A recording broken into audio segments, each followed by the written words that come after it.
चलिए बात करते हैं रिफैक्स इंडस्ट्रीज़ लिमिटेड के बारे में।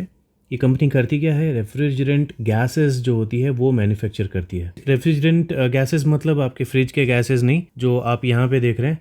ये बड़े बड़े टैंकर्स आपको दिख रहे होंगे। तो इस तरह के बड़े बिजनेस वाले जो रेफ्रिजरेंट होते हैं उनको ये बनाती है। ऐसे छोटे छोटे सिलेंडर्स भी बनाती है। अब मार्केट कैप बहुत कम है, तो आप देख सकते हैं इसका इंडस्ट्री का पी कितना चल रहा है, 30 का। इसका पी कितना चल रहा है, बहुत कम है। तो अभी बहुत ज़्यादा इसमें स्कोप बाकी है। ठीक है, यहाँ से भी ये ऊपर जा सकता है, और इन लॉन्ग रन में भी आप देखेंगे तो मार्केट कैप बहुत कम है।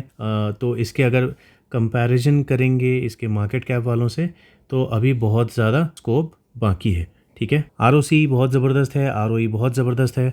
डेट ना के बराबर ही होना चाहिए, लेकिन अभी डेट टू इक्विटी रेशियो दिख रहा है 0.5 के आसपास। तो थोड़ा बहुत डेट है इनके ऊपर, लेकिन मार्केट कैप धीरे धीरे बढ़ते ही जा रहा है। आप देख सकते हैं मार्केट कैप 5 साल पहले कितना था, 30 करोड़ का था। अभी कितना है, 1500 करोड़। तो बहुत अच्छे से बढ़ाया। 10 साल पहले सिर्फ 5 करोड़ का मार्केट कैप था। तो आप सोचिए जिसने 10 साल पहले इसमें इन्वेस्टमेंट किया होगा उसका अभी क्या बेनिफिट ज़बरदस्त हो रहा होगा। 5 करोड़ का मार्केट कैप सीधा 1500 करोड़ का हो चुका है 10 साल में। ठीक है, तो बहुत अच्छी ग्रोथ है। 3 साल पहले ये 68 करोड़ का मार्केट कैप था। तो बहुत तेज़ी से अभी इसमें रिसेंटली जो जंप आया है, हम लोग कैंडल वाले चार्ट में देखेंगे, उसकी वजह से इसका जो ये 3 साल पहले 70 करोड़ के आसपास का मार्केट कैप 1500 करोड़ का भी दिख रहा है। इसका जो करंट प्राइस है वो स्प्लिट हो सकता है। फेस वैल्यू इसका 10 है, डिविडेंड ये कंपनी नहीं दे रही है, तो पूरा का पूरा पैसा शायद ये अपने बिजनेस में ग्रोथ में लगा रही है। प्रोमोटर की होल्डिंग देखेंगे तो 50% से ज़्यादा है। इसमें से इन्होंने कुछ भी गिरवी नहीं रखा हुआ है। और बात करेंगे इसके फाइनेंशियल्स की, तो आपको ये जो प्योर ट्रस्ट की स्कोर है, हम लोग ये देखते हैं 1 से 9 के बीच में रहता है। तो ये एवरेज दिखाई दे रहा है, मतलब क्या, न्यूट्रल दिखाई दे रहा है। तो अभी इसके फाइनेंशियल्स जो हैं बहुत अच्छे भी नहीं हैं और बहुत ख़राब भी नहीं है। तो यहाँ पे इसका मैक्सिमम टाइम का हम लोग चार्ट देख रहे हैं। जब ये लिस्ट हुआ था उस टाइम में थोड़ी बहुत तेज़ी थी, लेकिन उसके बाद से कंसिस्टेंट ये बहुत बहुत लंबे टाइम तक बहुत बुरी पोजीशन में रहा। आप बोल सकते हैं यहाँ तक बहुत बुरी पोजीशन में रहा। फिर रिसेंट टाइम में इसमें जो तेज़ी आनी शुरू हुई है, बोल सकते हैं कि कोविड के बाद से जो स्टॉक्स भागे थे ना, हर तरह के स्टॉक्स, तो उसमें ये भागा था और अभी भी भाग रहा है ना। तो उस टाइम में क्या हुआ था, कचड़ा स्टॉक्स भी भागे थे, लेकिन वो सारे के सारे अभी गिर के आसपास बराबर चल रहे हैं। लेकिन ये अभी तक भागता जा रहा है, और इसका प्राइस आप देख सकते हैं। इसी की वजह से इसका मार्केट कैप जो है पहले बहुत कम था, 3-5 करोड़ का मार्केट कैप था, और वो अभी कितना हो गया, 1500 करोड़। तो इतनी तेज़ी खतरनाक आएगी सडनली, तो ऑब्वियसली मार्केट कैप इसी तरह से बढ़ना चाहिए। और अगर इसका पी रेशियो भी चेक करेंगे तो आपको ईपीएस के पहाड़ बहुत स्पीड में बढ़ते हुए दिखेंगे, बहुत ऊंचाई पकड़ते हुए दिखेंगे। और मीडियन इसका कहाँ है, यहाँ पर है। पी अभी यहाँ पे चल रहा है, मतलब अभी ख़रीदने के लिए थोड़ा सा ये महंगा है। ओके, तो अभी के प्राइस पे इसे ख़रीदना थोड़ा सा रिस्की हो सकता है। अब इसका क्वार्टरली रिजल्ट देखेंगे तो पिछले साल के सेम क्वार्टर से तो बेटर है, लेकिन जस्ट पिछले क्वार्टर से अगर कंपेयर करेंगे तो आधे से भी कम है। ठीक है, तो ये चीज़ इसमें पॉजिटिविटी का काम करेगी, लेकिन कुछ लोगों के लिए ये चीज़ नेगेटिविटी का भी काम करेगी। तो देखते हैं कौन सी चीज़ मार्केट में दिखती है। कुछ टाइम तक हमको वेट करना पड़ेगा। एनुअल नेट प्रॉफिट देखेंगे तो इसमें कोई कमी नहीं दिख रही है। यहाँ पे इंक्रीज़ है, इंक्रीज़ है, इंक्रीज़ एंड अभी लास्ट 12 मंथ्स में भी इंक्रीज़ ऑलरेडी होता हुआ दिख रहा है। तो इसमें भी सब कुछ सही है। बैलेंस शीट चेक करेंगे तो रिजर्व्स भी बढ़ते हुए दिख रहे हैं, बोरोविंग्स भी बढ़ रही है। तो ये एक नेगेटिव चीज़ है, थोड़ी सी नेगेटिव चीज़ है।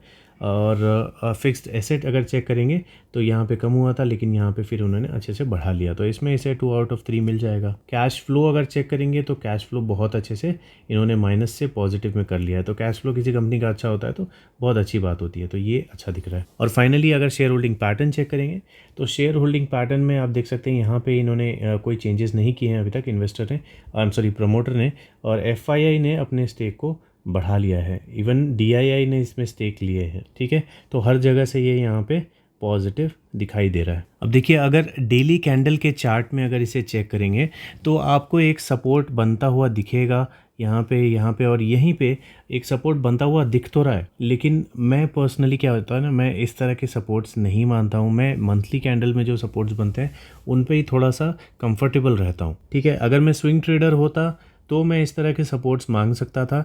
मतलब अगर आप स्विंग ट्रेडर हो तो आप इस चीज़ को मान सकते हो, ठीक है। तब आपको मंथली कैंडल चेक करने की ज़रूरत नहीं है, आप इस चीज़ को कंसिडर कर सकते हो। अगर यहाँ से आपको तेज़ी दिखती है तो अगले कैंडल पे आप थोड़ा ऊपर बाइंग करके फिर ऊपर में कहीं पे आप बेच सकते हो। लेकिन अभी देखिए ये हम लोग मंथली कैंडल वाले अब चार्ट को देख रहे हैं, तो यहाँ पे आपको ये बहुत बड़ी जो गिरावट दिखाई दे रही है, इसमें कुछ भी पैनिक होने वाला मुझे सिचुएशन नहीं दिखाई दे रहा। ना मार्केट में ऐसी कोई न्यूज़ है, ना इसका रिजल्ट्स बहुत ख़राब है। तो हो सकता है कुछ लोगों ने इसे सेल किया हो ये सोच के कि पिछले क्वार्टर से इसका जो रिज़ल्ट है वो आधा या उससे कम आया हुआ है ना। तो इसकी वजह से आप सोच सकते हैं कि इसमें गिरावट है। लेकिन रीज़न दूसरी भी हो सकती है। आप देखिए बॉलिंजर से ये बहुत ज़्यादा बाहर जा चुका है। ये ऑलरेडी पहले भी कई बार बाहर गया था और उसकी वजह से इसने प्रेशर भी देखा, ठीक है। यहाँ पे भी प्रेशर देखा और वही प्रेशर अभी इसको यहाँ पे देखने को मिल रहा है।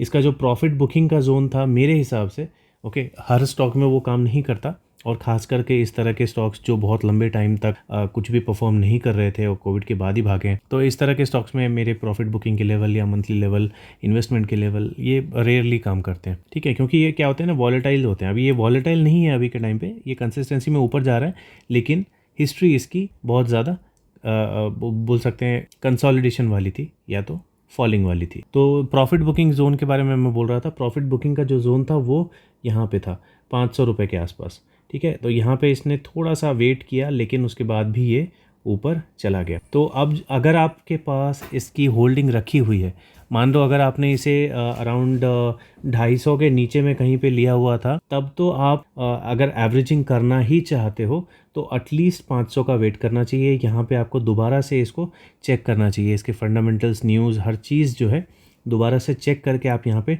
डिसीजन ले सकते हो। अगर यहाँ से आपको पलटता हुआ दिखता है तो आप एंट्री कर सकते हो, थोड़ी बहुत एवरेजिंग वगैरह करना है तो आप कर सकते हो। जो लोग नए इन्वेस्टर हैं उनके लिए मैं ये बोल रहा था, अगर आपके पास ऑलरेडी इसकी होल्डिंग है, पहले से हो अगर होल्डिंग है, तो मेरे हिसाब से आपको इतने ऊपर में आपको एवरेजिंग नहीं करना चाहिए। आपको इसके गिरने का वेट करना चाहिए। इन केस अगर आपको ये 240 के आसपास आता हुआ दिखता है ना, तो यहाँ पे आप चेक कर सकते हो दोबारा, ठीक है। पहले मैंने बोल दिया कि जिसके पास होल्डिंग है वो यहाँ पे लेंगे, नहीं, यहाँ पे वो लोग नहीं लेंगे। यहाँ पे न्यू इन्वेस्टर अगर लेना चाहते हैं तो इसको फंडामेंटल दोबारा चेक करके तब लेने के बारे में सोच सकते हैं। लेकिन अगर आपके पास इसकी होल्डिंग पहले से है तो एटलीस्ट 240 तक इसे गिरने दो। उसके बाद आप देखना कि इसमें इन्वेस्टमेंट के चांसेस बनते हैं या नहीं, फंडामेंटल स्ट्रॉन्ग और ज़्यादा स्ट्रॉन्ग हो रहे हैं या नहीं। और किसी ने भी DII, FII, प्रोमोटर किसी ने भी अपना अगर स्टेक हल्का नहीं किया है तो आप 240 के आसपास में दोबारा एवरेजिंग करने के बारे में सोच सकते हो, ठीक है। तो मेरे थॉट्स रिफेक्स इंडस्ट्रीज के बारे में यही थे। दोनों तरह के इन्वेस्टर्स के लिए मैंने बता दिया, जो नए इन्वेस्टमेंट करना चाहते हैं उनके लिए भी और जो पुराने इन्वेस्टर हैं जो ऑलरेडी इसमें इन्वेस्टेड हैं उनके लिए भी, ठीक है। और कुछ अगर आप जानना चाहते हो तो आप कमेंट सेक्शन में लिख सकते हो। और अगर कुछ और इन्फॉर्मेशन आपके पास है जो मैंने डिस्कस नहीं की, न्यूज़ वगैरह कुछ ऐसी आप जानते हो जो जानना ज़रूरी है, तो आप कमेंट सेक्शन में शेयर कर सकते हो या तो टेलीग्राम में हमारे साथ शेयर कर सकते हो, ठीक है। इस वीडियो में इतना ही, मिलते हैं अगली वीडियो में।